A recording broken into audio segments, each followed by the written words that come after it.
अल्लाह या अल्लाह, ये सब क्या देखना पड़ रहा है। हाय या अल्लाह, या अल्लाह हम पे रहम कर, सब्र दे हमें।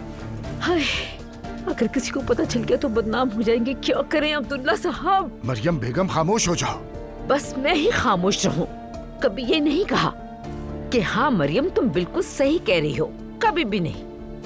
मेरा दिल खौफ से बैठा जा रहा है कि अगर किसी ने ये तस्वीर देख ली तो फिर क्या होगा। हमारी बेटी हाथ से निकल चुकी है और आप मुझे तसल्ली देने के बजाय कह रहे खामोश बैठूं मैं। क्या हो गया आपको? नूर अगर तुम्हारी बेटी है तो वो मेरी भी बेटी है, लेकिन इस तरह शोर मचाकर हाय हाय करने से कुछ नहीं होगा। हिम्मत से काम लो।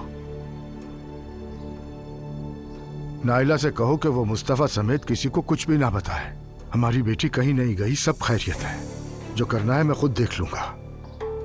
मैं अच्छी तरह जानता हूँ क्या करना है मुझे।